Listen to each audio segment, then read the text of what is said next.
그 방금 자동차 관세 관련해서 부총리님 그 송구하게 생각하신다 그러면 우리 저희한테 오늘 주신 관세 협상 결과 보고에도 그렇게 돼 있어야 되는 거 아닙니까? 왜 보고서에는 일본, EU 등 주요 경쟁국과 비교하여 불리하지 않은 결과를 확보했다. 미국 시장 내 경쟁력을 유지했다.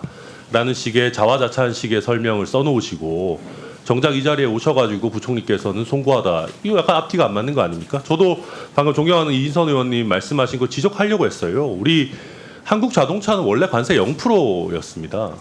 근데 일본이나 EU 같은 경우 2.5%였죠. 12.5% 저희가 방어했었어야 되는 거 아닙니까? 그리고 지금 영국 같은 경우도 여기 자료에는 빠져 있는데 2.5%였는데 10%로 7.5%밖에 인상이 안 됐습니다. 그러니까 지금 대한민국 자동차가 관세 그 기존에 갖고 있던 경쟁력이라는 것이 훼손이 된 거거든요. 그래서 그러면 국민의 대표인 저희 국회에 솔직하게 말씀을 하셔야지 이런 식으로 자화자찬식으로 얘기하는 건 적절하지 않다라고 생각하는데 부총님 생각 어떠십니까? 예, 의원님, 뭐 제가 절대로 자화자찬하지는 않습니다. 다만 그 지금 자동차 같은 경우 그 12.5%를 제가 강력하게 주장을 하니까요.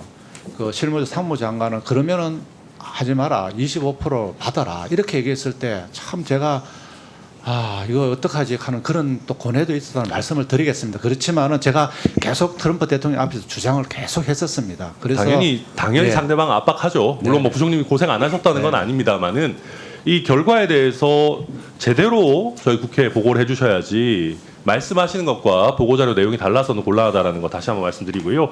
그 다음에 대미 투자 규모 관련해 가지고 말씀을 좀 드리겠습니다. 총 3,500억 달러 이렇게 하니까 잘 감이 안 오는데요. 대한민국이 1980년부터 2024년 그러니까 45년 동안 대미 직접 투자를 한 액수가 총 얼마인지 부총리 혹시 알고 계십니까? 뭐 정확한 숫자는 잘 모르시겠죠? 네. 그게 2,453억 달러입니다. 그러니까 우리가 지난 45년 동안 대미 투자를 한 것보다 1,000억이 더 많고요. 그리고 지난 45년 동안 대미 투자액이라는 것이 투자하고 대출을 다 합친 규모입니다. 그러니까 지난 45년 동안 했던 것보다 더 하겠다라는 거거든요.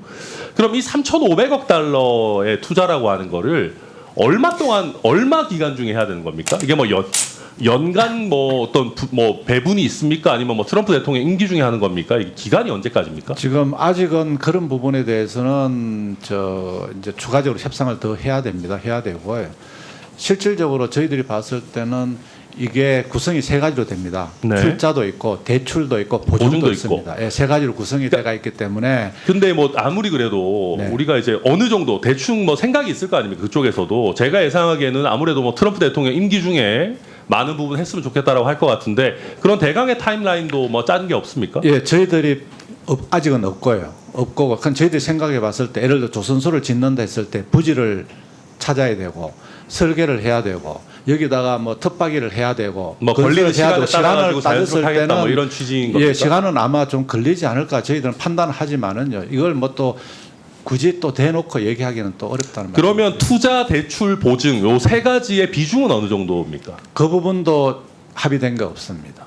그 부분 합의된 게 전혀 예, 없어요. 그냥 투자, 대출, 보증을 구성을 한다 이렇게만 돼가 있습니다. 그러면은 그런 식이면은 네. 이게 우리 정부가 어느 정도 돈을 투자해야 되는지랑 민간 기업이 어느 정도 분담해야 되는지 이런 부분도 지금 계획이 나온 게 하나도 없습니까?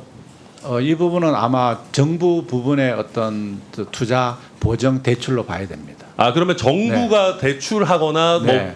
뭐 보증해 주는 게 3,500억 달러라는 네, 겁니까? 맞습니다. 네. 민간 기업 참여 없이 정부가 순수하게 보증하거나 대출하는 게 이 정도 네, 네. 규모라고요? 네. 엄청난 규모 아닙니까? 그렇지만은 이게 그 진행하는 과정에 있어서는 저희들이 볼 때는 이 속도에 따라서 이 돈이 투입되지 않을까 이렇게 예상을 하고 있고요. 그런 부분에 대해서는 그 미국도 구체적인 계획이 없습니다. 이게 아무튼 제가 걱정하는 네네. 거는 저희가 지난 45년 동안 했던 투자 대출 뭐 보증 이런 걸 포함한 것보다 더 하겠다라는 얘기인데 지금 너무 포괄적으로 계획 없이 지금 아무리 협상 단계라지만 좀 굉장히 걱정스러운 부분이고요. 그 다음에 제가 또 한 가지 요즘 보면 자꾸 우리 대한민국 기업들을 한국에서 사업하기 어렵게 하는 거 아닌가. 이번에 대미 투자라는 것도 결국 아까 조승래 의원께서도 말씀하셨지만 한국 기업의 한국 기업이 미국에 투자를 어쨌든 해야 되는 것이고 그럼 자연스럽게 그쪽의 일자리가 당연히 늘어날 수밖에 없는 것 아니겠습니까? 이거 어마어마한 규모의 투자가 미국에 이루어지는 상황인데 게다가 지금 우리 국내 법제상으로도 뭐 노란봉투법을 포함해서 여러 가지 이런 부담이 되는 법률들이 계속 추진이 되고 있습니다. 그러니까 지금 저도 그래서 이런 생각을 해봤어요. 그게 조선업이 됐든 아니면 뭐 다른 어떤 산업 분야가 됐든 이 미국과의 관세 협상 때문에 우리나라 대기업 뭐 아니면 뭐 1, 2차 벤더 포함해서 민간 기업들이 미국의 투자를 확 늘려야 되는 경우들이 있을 거 아니겠습니까? 그렇지 않아요? 우리가 약속을 지키려면 투자를 해야 될 거 아닙니까? 그러면 이번에 지금 개정되는 노란봉투법에 따르면 이렇게 해외에 투자할 때도 그것을 이유로 노동조합이 파업을 할 수 있잖아요. 그러면 우리가 국가 간 협상에 따라서 우리나라의 대기업들이 해외에 투자를 해야 되는 그런 상황 속에서 노조가 거기에 대해서도 파업을 한다. 이거 그러면 기업들 입장에서는 샌드위치로 끼어가지고 뭐 어쩌라는 거냐라는 얘기가 나오지 않겠습니까? 이런 상황, 지금 노란봉투법이 지금 통과를 목전에 두고 있는 상황 속에서 대책이 있으십니까?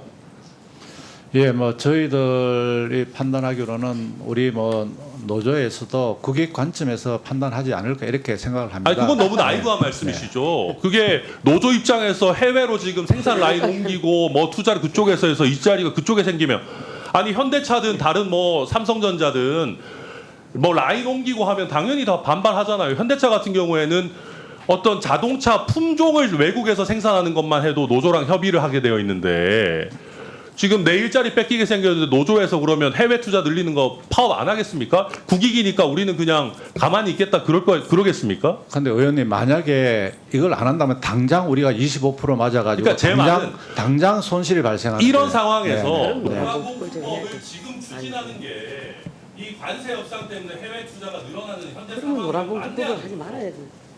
모순되는 거 아닙니까?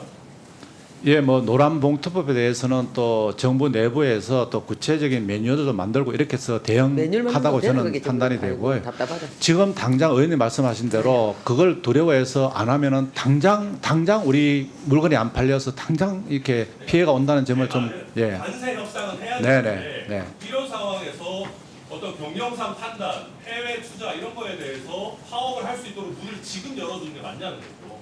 제가 말씀드린 것처럼 그런 부분에 대해서는 아마 노조에서도 그 합리적인 생각을 하지 않을까 이렇게 생각을 하고 있습니다. 예.